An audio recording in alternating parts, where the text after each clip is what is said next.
주님은 우리 왕이라. 고난 속에 감추어진 하나님의 축복이라는 제목으로 말씀을 전하겠습니다. 고난은 누구에게나 오는 일반적인 현상입니다. 인간의 삶에는 항상 고난이 따라다니고 있고 고난이 포함되어 있습니다. 고난은 세상 사람에게도 오고 그리스도인에게도 고난이 찾아옵니다. 나에게도 고난이 찾아오는 것입니다. 앞으로 언제든지 찾아올 수 있는 것이 고난입니다. 이렇게 고난이 찾아왔을 때의 반응이 중요합니다. 세상 사람들은 이제는 죽었구나, 끝났구나, 삶을 포기하기도 하고 방황하기도 하고 심지어는 극단적인 선택을 하는 경우를 우리가 봐왔습니다. 고난이 찾아왔을 때 그러면 세상 사람들은 이렇게 반응을 하는데 우리 그리스도인은 어떻게 반응해야 되겠습니까? 욥이 당한 고난은 처참합니다. 소와 나귀를 잃었습니다. 양과 종을 잃었습니다. 약대를 잃었습니다. 약대 한 마리가 오늘날 벤츠 하나하고 똑같습니다. 약대를 많이 잃었습니다. 모든 재산을 잃었습니다. 자녀들이 10명이 갑자기 죽었습니다. 한 명이 아니고 10명이에요. 그래서 욥의 고난의 특징을 살펴보면은 전혀 예상하지 못했던 고난입니다. 갑자기 당한 고난입니다. 이렇게 우리 하는 말은 마른 하늘에 날벼락 쳤다라고 이때 쓰는 말입니다. 또 욥의 고난은 연속적인 고난입니다. 한 종이 고난에 대해서 보고할 때에 또 다른 종이 보고하려고 기다리고 있습니다. 고난에 대해서 보고하는 거예요. 연속적으로 이어진 고난입니다. 또 욥의 고난은 극단적인 상황까지 간 고난입니다. 고난 중에 재산을 다 잃을 수 있습니다. 이것은 그래도 견딜만 하는데 자녀들과 가족은 괜찮았어야 되는데 자녀 10명을 잃었습니다. 한 명만 잃었어도 돌아가실 것 같은데 10명이 다 저 세상으로 돌아버리고 말았습니다. 또 욥의 고난은 이해할 수 없는 고난이었어요. 잘못한 것이 있어서 당한 고난은 견딜 수 있습니다. 근데 욥의 고난은 이유도 알지 못한 채 어느 날 갑자기 느닷없이 까닭없이 온 고난, 이해할 수 없는 고난입니다. 욥의 입장에서는 하나님께서는 자랑하려고 일부러 고난을 준 거 테스트한 거지만 욥의 입장에서는 까닭없는, 이해할 수 없는, 도저히 이해할 수 없는 고난이었습니다. 이렇게 갑자기 고난을 당할 때에 대부분 사람들 하나님 믿는 거 별로 의미 없다 다 얘기입니다. 원망하는 마음이 얼마든지 있을 수 있습니다. 하나님을 떠나려고 하는 마음이 올 수도 있습니다. 그러나 욥은 달랐어요.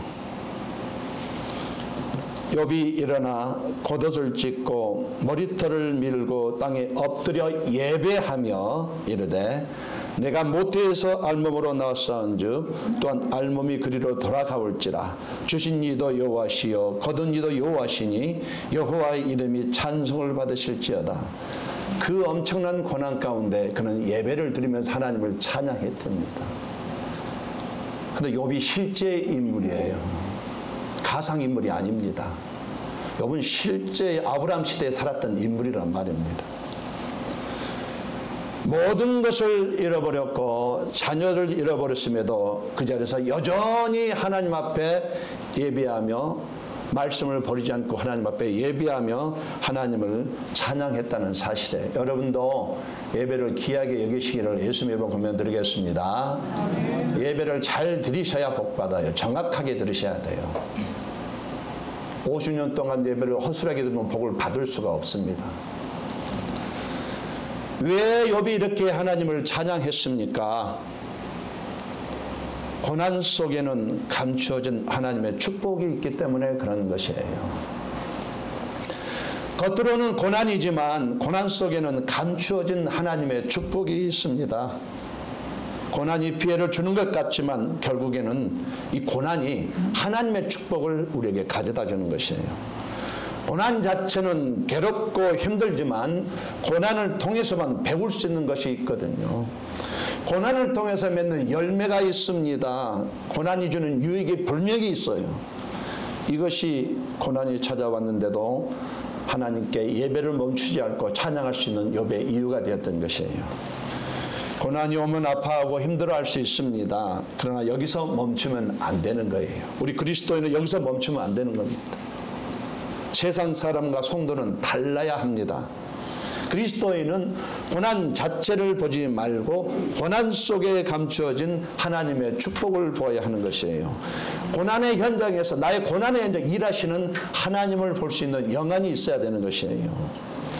성경에 보면 믿음의 사람들은 다 고난 속에서 이 하나님의 축복을 발견한 사람들입니다. 그들이나 우리가 똑같은 그리스도인이거든요. 그렇다면 그들이 그렇게 고난 속에 축복을 받다면 오늘 우리도 낙심하고 좌절할 수 있는 고난 속에서 감춰져 있는 하나님의 축복을 나도 발견할 수 있지 않겠습니까? 고난은요 고통으로 끝나지 않는다가 성경의 가르침 따라서 고난은 고통으로 끝나지 않는다. 아버지께서 이렇게 결정하셨으면 이대로 가는 거예요. 고난은 고통으로 끝나지 않습니다. 고난은요 분명히 성경에 보면 새로운 축복을 가져다주는 하나님의 도구다고 말해요. 고난은 새로운 축복을 가져다주는 하나님의 도구다라고 말하는 것입니다.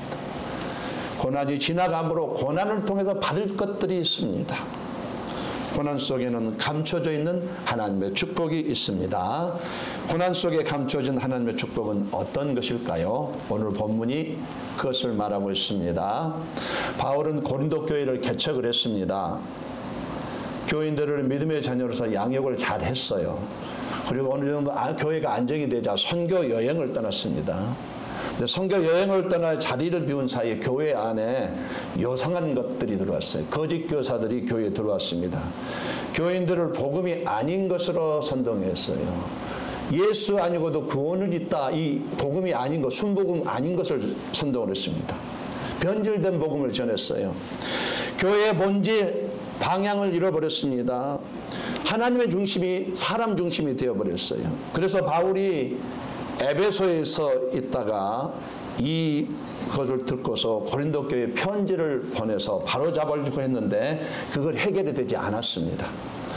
그래서 답답한 마음에 교회가 무너질 것 같아서 선교 여행을 하던 중에 고린도 교회를 방문을 했는데 어떤 일이 일어났냐면은 자신이 전도해서 말씀을 양육해서 일꾼으로 세웠는데 이 사람들에게 바울이 수모를 당하고 예배당 안에 들어오지는 못하고 쫓겨나게 되었어요.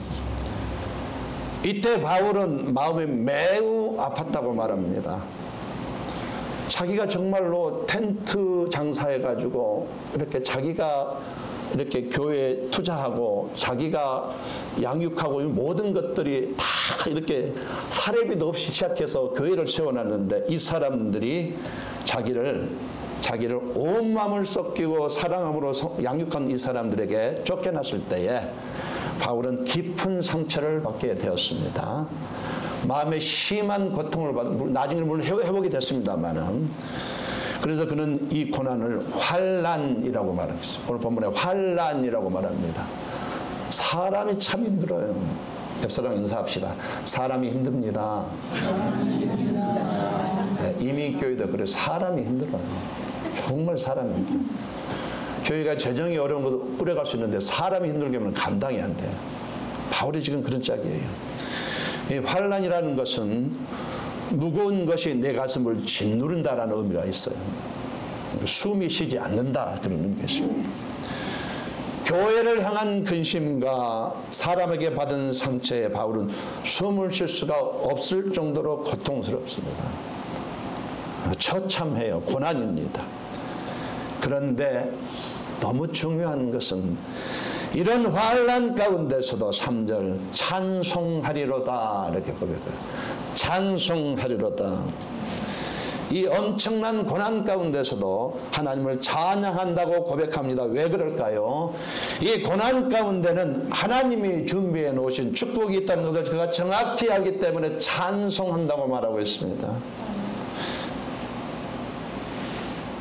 이 고난 속에는 하나님이 감춰 놓으신 축복이 있다는 것을 알기 때문에 고난당하는 것이 내게 유익이다.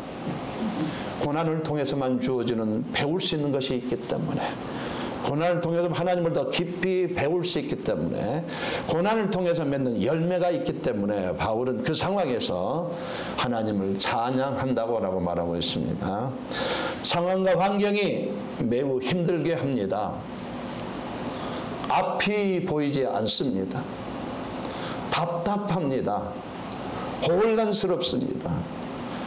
지쳐가고 있습니다. 무기력을 느낍니다. 두렵습니다. 사람 만나는 것이 두려워요. 가슴을 짓누릅니다. 그런데도 불구하고 하나님을 의지하고 가야 한다는 것이에요. 이 고난을 통해서 주신 하나님의 그 축복이 있기 때문에 성경은 뭐라고 말하면, 저와 여러분이 고난을 당하면 하나님은 우리의 고난의 현장에 미리 와 계신답니다. 이게 성경의 가르침이에요. 나의 아픔을 이미 다 알고 계신답니다. 고난 속에서 우리에게 주시기를 원하시는 것이 분명히 있답니다. 이 고난을 통해서 자녀가 어려워하기 때문에, 이 고난을 통해서 하나님 아버지는 내 자녀이기 때문에 뭔가를 주시려고 한다는 것이에요. 고난을 통해서만 주시는 하나님의 신비한 축복이 있다고 성경은 말합니다. 우리는 그것을 발견해야 된다는 것이에요. 우리가 이렇게 고난 속에서도 하나님이 주시는 축복이 있다는 것을 진짜로 알게 될 때에 어떤 고난이 와도 그 얻은 것을 터널고 통과할 수 있고 더 나은 미래를 기대하며 나갈 수가 있는 것입니다. 고난 속에 축복을 할 때에 우리는 신앙생활을 흔들리지 않고 바른 방향으로 가게 됩니다. 예비하며 찬양할 수 있는 것입니다. 열매 맺는 삶을 살게 되면서 하나님의 영광을 드러낼 수 있습니다. 저와 여러분의 삶을 통해서 악취를 풍기는 것이 아니고 향기를 풍기는 그리스도인으로 살아낼 수 있다는 것이에요. 하나님의 자녀이면서 마귀의 자녀처럼 하나님의 자녀 명예를 지키며 살 수 있다는 것입니다. 고난 속에 감추어진 하나님의 축복은 어떤 것일까요? 오늘 본문을 중심으로 딱 세 가지만 생각해 보겠습니다. 첫 번째로, 고난 속에 감춰진 축복은, 하나님은 이 고난을 통해서 나의 성품과 인격을 바꿔주셔요.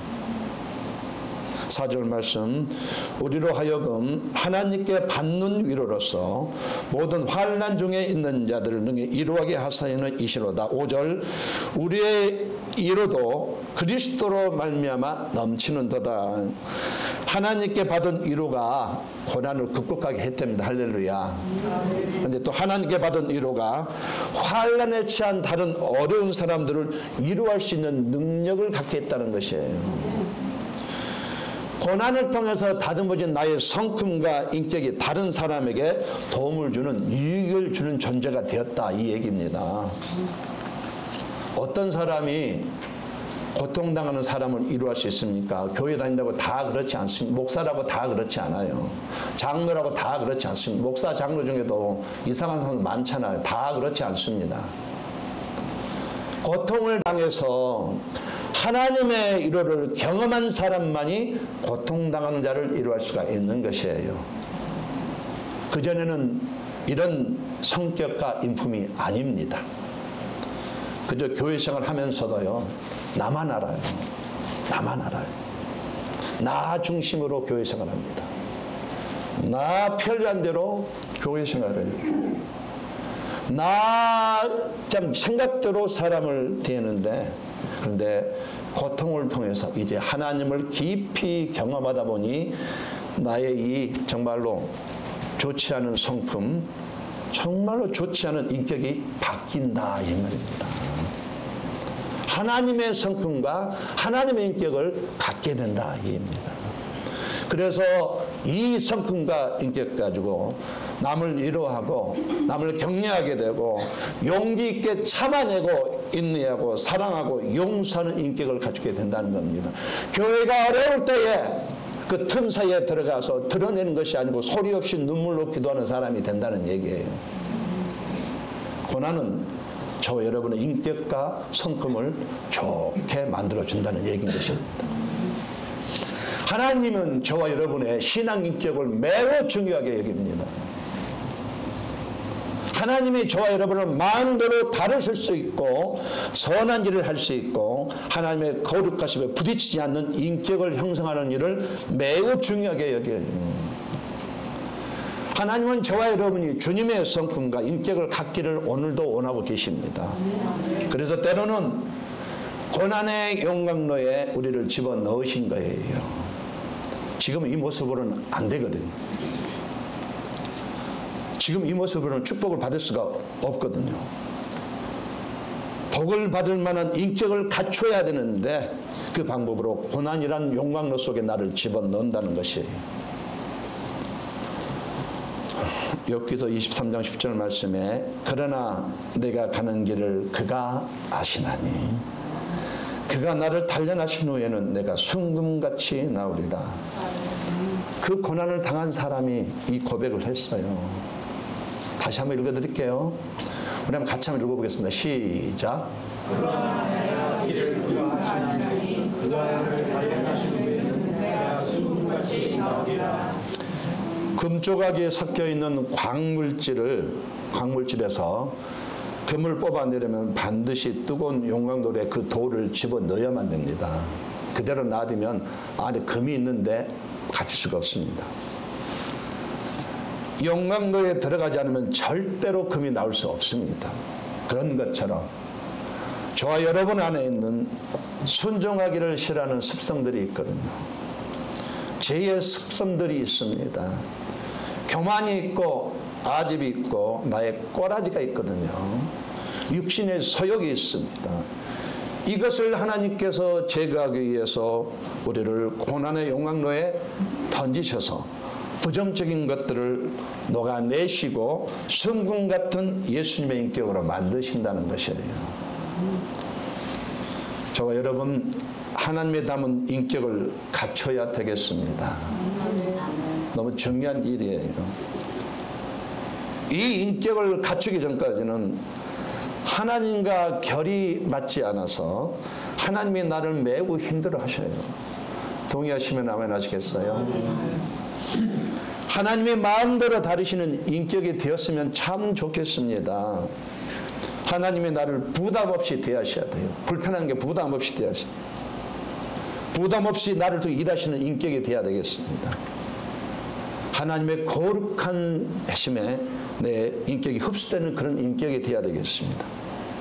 이 인격을 만들어 주시려고 그래서 가끔은 우리가 원하는 것을 주지 않으시기도 하는 것이에요. 우리가 가려고 하는 길을 일부러 가지 못하게 하기도 하십니다. 일부러 인생을 힘들게 하게 하시다고 어렵게 하시고 고난을 통과하게 하심으로 나의 인격을 나의 성품을 주님의 인격과 주님의 성품으로 바꾸신다는 얘기예요. 여러분 한국에 두 다리 선교회가 있습니다. 이분을 창시하는 분은 두 다리가 없어요. 무릎 위가 없어요. 무릎이 안 보입니다. 근데 이분이 처음부터 그랬던 거 아니에요. 잘 나가신 분이에요. 한마디로 세상 말로 돈을 잘 버는 분이셨어요. 근데 하나님께서 돌아오라고 그렇게 외쳤는데도 안 돌아왔습니다. 결국에는 사고를 통해서 사람 위에서 두 다리를 잘라버렸습니다. 정확하게 얘기하면 좀 잔인한 얘기지만 부하 직원이 포크레인으로 다리를 절단해버렸습니다. 그분의 간증이에요. 두 다리를 잃고 나서 내가 잘못 살았구나. 지금 뭐라고 하나님 두 다리 없는 것을 감사합니다. 이렇게 고백하고 있습니다. 하나님은 때로는 그래도 그 사람은 성격이 잘 바뀌었습니다. 정말로 성격이 개차반이었는데 그 성격과 인격이 완전히 바뀌었어요. 두 다리가 없어지니까 바뀌었다는 얘기예요. 고난을 통해서 바뀌었다는 얘기예요. 인격을 갖춰주기 위해서 고난을 주는 경우가 매우 많습니다. 물질의 위기를 주시기도 하셔요. 질병의 위기를 주시기도 하시고 인간관계에 어려움을 주시기도 하시는 것입니다. 이렇게 고난으로 연단하시고 훈련시켜서 하나님의 인격으로 우리를 바꾸어 놓으시는 것이에요. 그러므로 고난은 문제가 아닙니다. 고난은 나의 인격을 고칠 수 있는 절호의 찬스이며 기회입니다. 자녀가 갖춰야 할 성품을 형성해 줍니다.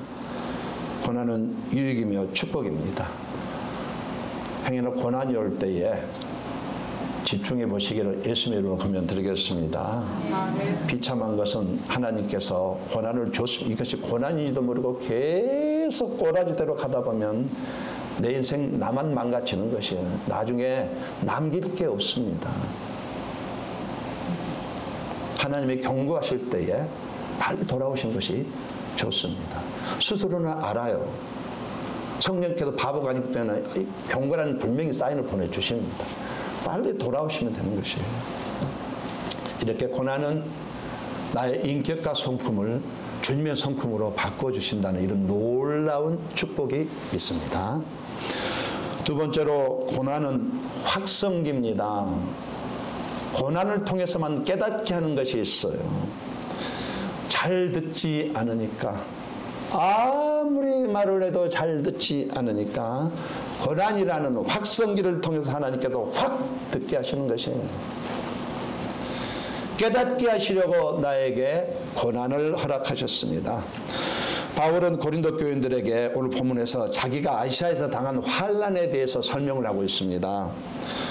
우상의 도시 에베소서에 데메드리오라는 아데미 여신상의 이 상을 이렇게 만들어서 팔아서 부자가 된 사람이 있었습니다. 근데 바울이 가가지고 예수 믿으세요 하니까 이 아데미 여신을 믿었던 사람은 다 예수를 믿게 되었고, 이제는 더 이상 우상을 살지 않게 되니까 이 데메드리오의 우상 장사가 망해버렸어요. 경제적으로 망하게 되었습니다. 그러자 그가 가만히 있지 않고 그의 동업자들을 선동해서 바울을 공격했습니다. 근데 이 공격의 대상에 바울의 친구가 있고, 금전이 쌓이다 보니까는 돈 앞에서는 바울의 친구가 있고 바울의 친척이 있고 바울의 동료들이 있었던 거예요. 이것 때문에 바울이 매우 힘들었습니다. 사람 때문에 또 힘들었다는 얘기예요.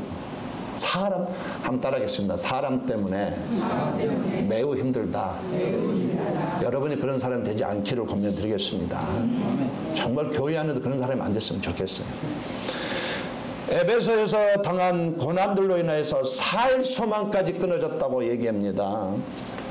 힘들고 고통스러워서 차라리 죽는 것이 낫다고 그 대사도 바울 형님께서 이렇게 고백을 했어요. 죽음을 선고받은 몸이라고 느낄 정도로 고통스러웠다고 바울 형님이 고백하고 있어요. 하나님이 그런데 이런 시련을 허락하신 이유가 있다고 그가 밝힙니다. 9절 말씀, 이는 우리로 자기를 의지하지 말고 오직 죽은 자를 다시 살리시는 하나님만 의지하게 하심이라. 이것이 이유래요. 하나님의 고난을 주신 이유가 인간의 한계 상황에서도 하나님만이 이루자가 되신다는 것과 하나님만이 이것을 해결해 주신 구원자가 되심을 깨닫게 하시려고 하나님께서 일부러 고난을 허락하셨다. 이 내용입니다. 하나님을 떠나서 세상에 있는 하나님의 자녀에게 시련을 주시는 것이에요. 잘못을 깨닫게 하시고 하나님께로 돌아오게 하시려고 시련을 주신다는 얘기예요. 범죄하고 있는 자녀에게 고통을 심으셔서 죄를 깨닫게 하시고 회개시키려고 고통을 준답니다. 영적으로 잠들어진다. 아무리 기도해라고 해도 기도하지 않는 그 목사를 향해서 하나님께서 그 목사를 기도하게 하시려고 일부러 고통을 주셔서 깨우치게 하신답니다. 아무리 말씀하셔도 깨닫지 못하니까, 알아듣지 못하니까 고통이라는 확성기를 통해서 너무나 다급하게 강하게 외치는 것이 고난이라는 얘기예요.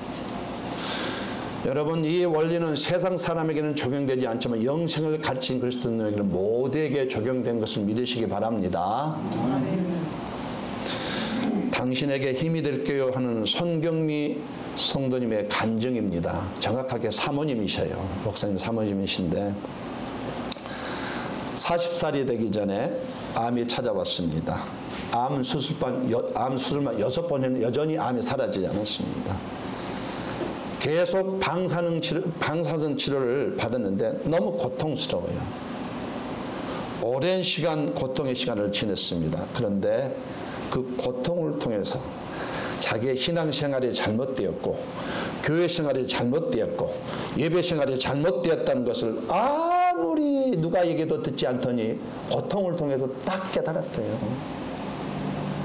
옆에서 그렇게 예배 드리지 말라고 했는데 그렇게 안 듣더니 고통 한 방에 그가 드디어 나의 예배 생활이 잘못되었구나. 예배 시간 지키지 않는 거 잘못이구나 깨닫게 되었다는 얘기예요. 그래서 그 다음부터는 사명을 깨닫고 지금이라도 얼마 남지 않는 내 인생 복음을 전하기 위해서 아시아 한우회라는 봉사단체를 만들어서 열심히 사랑으로 섬겼습니다. 한 사람이라도 죽기 전에 영접을 시키려고. 그분이 이렇게 고백을 했습니다. 산소 호흡기를 목에 넣고 말도 못하던 이전의 모습과는 달리 지금은 발을 높이 들고 주님을 찬양할 수 있으니 얼마나 감사한지 모릅니다. 하나님은 고통의 커튼 뒤에 진짜 행복을 숨겨두셨습니다. 저는 암 진단을 받는 순간 죽었고 지금 사는 것은 보너스로 사는 인생입니다. 환우들을 섬기는 이 사역, 주님께 쓰임받는 그릇으로 사는 지금 이 순간이 가장 행복합니다. 나는 고난 중에 사명을 깨닫게 되었습니다. 라고 고백을 했습니다. 시편 119편 67절 말씀에 이런 말씀 우리 같이 한번 읽어보겠습니다. 시작. 고난당하기 전에 내가 그릇 하나였더니 이제는 주의 말씀을 지키나이다. 하나님 말씀을 듣지 않았는데 교회 생활 바르지 않게 예배 생활 바르지 않게 않았는데 막상 고통을 당하고 보니 배우고 깨닫고 순종하게 되었다. 이 고백입니다. 저와 여러분에게 이 원리가 적용되는 것을 믿으시기 바랍니다. 두렵고 떨림으로 예배 생활을 하시기 바랍니다. 영생은 주어졌지만 이 땅에 살면서 행위나 징계받을까 두려움 때문에 두렵고 때문에 인생 가셔야 돼요. 나 혼자 막 가보면 나중에는 구덩이에 빠지게 돼 있어요. 하나님이 고통스러운 방법을 통해서 깨닫게 하신다 이 말씀입니다. 어떤 사람은요 정말로 무서운 일이 생기기 전에는 하나님에게 귀를 기울이지 않은 습성들이 아직도 남아있어요. 하나님을 떠나서 마음대로 사는데 좋은 말로는 도대체 돌아올 생각을 하지 않습니다. 고칠 생각을 하지 않습니다. 범죄를 멈출 생각을 하지 않습니다. 은밀한 죄를 계속 짓고 있어요. 하나님이 다 보고 계시는데 아무도 모르겠지 아니에요. 다 보고 바로 이곳이 하나님 앞인데 그래서 하나님께서 깨닫게 하시려고 고통을 허락하신다는 것이에요. 그래서 고통은 영적으로 무식함을 깨닫게 하시는 하나님의 확성기다라는 것이에요. 하나님께서 확성기로 말씀하시기 전에 근신하시기를 예수님의 이름으로 권면드리겠습니다. 누구에나 하나님께서 확성기를 사용할 수 있어요. 그러기 전에 근신하는 것이 좋은 것입니다. 이렇게 첫 번째 고난은 우리 성도의 인격을 바꾸어 줍니다. 두 번째로 깨닫게 해주셔요. 고난이. 마지막 세 번째로 고난은 우리에게 기도를 가르쳐 줍니다. 나에게 기도하게 해서 풍성한 삶을 얻게 합니다. 왜 하나님은 기도를 통해서만 주시기 때문에 주고는 싶은데 기도하지 않고도 못 주거든요. 그래서 억지로 기도하게 하셔서 통로를 만들어서 주시려고 그러시는 것이에요. 따라하겠습니다. 하나님의 놀라운 사랑입니다. 예. 11절 말씀 너희도 우리를 위하여 간구함으로 더우라. 이는 우리가 많은 사람의 기도로 얻은 은사로 말미암아 많은 사람이 우리를 위하여 감사하게 하려 함이라. 이런 얘기입니다. 환난은 하나님 앞에 무릎 꿇게 하는 놀라운 힘이 있다. 이렇게. 고난당할 때 본능적으로 기도하게 돼 있다. 아무리 기도를 모르는 사람이라도 고통을 당하게 되면 본능적으로 하나님 앞에 나와서 싹싹 빌게 돼 있다. 이 말이에요. 아직도 기도하지 않은 것은 아직도 그 고통을 맛보지 않았기 때문에 기도 안 하는 것입니다. 제가 단언컨대 고통이 오면요 교회 예배당 나오지 마라 그래도 나와서 기도하게 돼 있습니다. 기도와 담을 쌓아놓고 살던 사람도 고통 앞에서는 하나님을 부르게 되어 있습니다. 갑작스러운 고난은 하나님께 기도하는 사인입니다. 동의하시면 하면 하시겠어요? 갑작스러운 고난은 하나님의 기도하는 사인이다. 고난은 나를 기도의 자리로 부르시는 하나님의 특단의 조치. 이게 고난입니다. 고통입니다. 다윗이 골리앗을 물리친 후에 나라의 영웅이 되었지만 사울 왕의 세계 질투 때문에 광야에서 살아가야만 했습니다. 사는 것이 고통이에요. 사는 것이 고통입니다. 무려 이 기간이 12년입니다. 고통 앞에서 그가 할 수 있는 것은 아무것도 없었고 딱 한 가지 기도밖에 없어요. 다윗의 인생에 12년 아무것도 할 게 없어요. 기도밖에. 하나님은 고통을 통해서 그를 기도의 자리로 몰아갔던 것이에요. 그래서 그의 인생에서 그는 기도를 배우게 되었고 드디어 기도가 너무나 중요한 승리의 수단이 되었습니다. 느닷없이 고난이 찾아올 수 있습니다. 느닷없이 위기가 오고 고통이 찾아온 것은 어쩌면 하나님이 기도하게 하시라는 것일 가능성이 99%입니다. 우리를 기도의 자리를 부르시는 조칠 가능성이 매우 높습니다. 고난 중에서 우리는 기도를 배우는 것이에요. 고통은 우리를 기도의 자리로 몰아가는 것입니다. 고난을 통해서 기도를 가르친 후에 그부터 기도로 인생을 풍성하게 하시는 것입니다. 나에게 좋은 것 주시려고 하는데 기도하지 않기 때문에 주지 못하는데 이렇게 해서라도 기도를 가르치고 주시려고 하는 하나님의 놀라운 사랑인 것이에요. 고난은 하나님의 놀라운 사랑이라는 얘기입니다.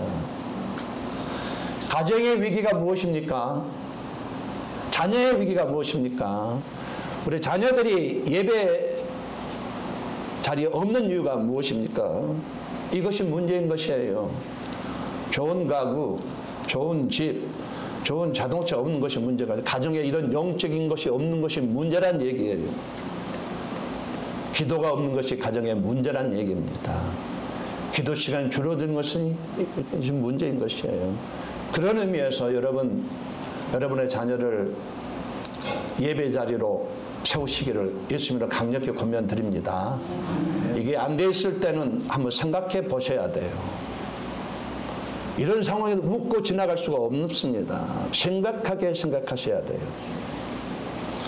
여호와께서 집을 세우지 아니하시면 세우는 자의 수고가 헛되며 여호와께서 성을 지키지 아니하시면 파수꾼이 깨어있음이 헛되도다. 가정은 누가 세우냐? 하나님이 세운다는 거예요. 언제 세워? 내가 기도할 때 하나님이 세워준다는 얘기입니다. 가정에 문제가 찾아온 것은 기도하라는 하나님의 신호이라고 해석하셔야 됩니다. 지금 내 자녀가 예배 자리에 없으면 부모의 책임입니다. 기도하라는 하나님의 사인이 있어요. 이럴 때는요, 목숨 걸고 기도하셔야죠. 동의하시면 아멘 하시겠습니까? 이게 부모의 책임입니다. 예배 자리로 오게 하는 건 자녀 부모의 책임이에요. 교회의 위기가 무엇입니까? 교재가 없어서가 위기가 아닙니다. 재정이 부족해서 위기가 아니에요. 기도하는 사람이 없는 것이 문제입니다. 목사가 기도하지 않기 때문에 교회의 위기가 오는 것이에요. 장로가 기도하지 않기 때문에 교회의 위기가 오는 것이에요. 동의하시면 아멘 하겠습니까? 목사 장로는 교회의 결정권자이기 때문에 책임을 져야 되는 것이에요. 건강한 교회가 되려면 기도하는 성도가 필요합니다. 성령이 역사하시는 방법은 기도입니다. 기도하는 사랑을 통해서 일하셔요. 교회에 어려움이 온 것은 기도하라는 하나님의 100% 신호인 것입니다. 고난으로 인해서 억지로 기도의 자리를 끌려나가는 것보다 더 좋은 것은 평소에 기도하는 것이에요. 평소의 기도 생활은 고난을 미리 예방합니다. 할렐루야. 아멘. 성경이 말해 여러분이 평소에 기도하는 것이 다음에 닥칠 고난을 미리 예방하는 힘이 있어요. 고난을 미리 개선합니다. 고난을 극복하게 합니다. 기도가 평소에 하는 기도가 평소의 기도를 통해서 하나님께 나의 믿음을 보임으로 고난을 미리 예방하고 고난을 미리 개선하는 분들이 되시기를 예수는 간절히 권면드리겠습니다. 말씀의 결론을 맺겠습니다. 고난 자체를 보지 말고 고난 속에 감춰진 하나님의 축복을 보아야 한다고 성경은 강력히 추천하고 있습니다. 고난을 통해서 일하시는 하나님을 보아야 합니다. 이것이 매우 중요해요. 힘겹고 괴로운 시간을 이기고 나면 주어지는 보물이 있답니다. 고난을 통해서만 배울 수 있는 것이 있답니다. 고난을 통해서만 가질 수 있는 것이 있답니다. 시편 33편 19절 말씀에 의인은 고난이 많으나 여호와께서 그의 모든 고난에서 건지시는도다. 동굴 속에서 대적을 피해 숨어 지내던 가장 힘든 시기, 그 환난의 때에 다윗은 하나님을 찬양합니다. 찬양하는 이유는 이 고난 속에는 하나님의 축복이 감춰져 있다는 것을 알기 때문입니다. 이것을 보는 눈이 저와 여러분에게 있어야 되겠습니다. 이렇게 고난 속에 감춰진 축복을 보게 될 때에 고통 가운데서도 찬양하며 감사하며 이겨나갈 수가 있는 것입니다. 우리의 고난은요, 세 가지로 오게 되어 있습니다. 저와 여러분의 오는 고난은 세 가지입니다. 죄 때문에 내가 실수해서 하나님이 고난을 허락하실 수 있고요. 또 마귀의 역사로 내게 고난이 올 수 있고, 하나님의 테스트 때문에 나에게 고난이 허락될 수 있습니다. 그런데 중요한 것은 이렇게 왔든 저렇게 왔든 이렇게 왔든 이 고난 자체는 하나님께서 나에게 삶 가운데 허락하신 고난이에요. 그래서 하나님은 이 고난을 통해서 나에게 뭔가를 주시려고 하는 것이 있다는 사실입니다. 그러므로 우리에게 오는 고난은 어떤 고난이든지 문제가 아니고 기회입니다. 할렐루야. 기회예요. 나의 고난은 기회입니다. 고난이 오면 아프고 힘들고 울게 됩니다. 그러나 이것으로 끝나면 안 되는 것이에요. 세상 사람들을 볼 수 없는 고난, 유익이 고난 속에 축복이 있습니다. 하나님의 축복이 있습니다. 고난 속에 감추어진 하나님의 축복을 볼 수 있기를 바랍니다. 그 축복을 바라보고 여전히 힘들고 버겁지만 슬프지만 찬양하며 예비하며 기도하며 나아가심으로 고난을 극복하는 여러분이 되시기를 예수로 간절히 축원합니다.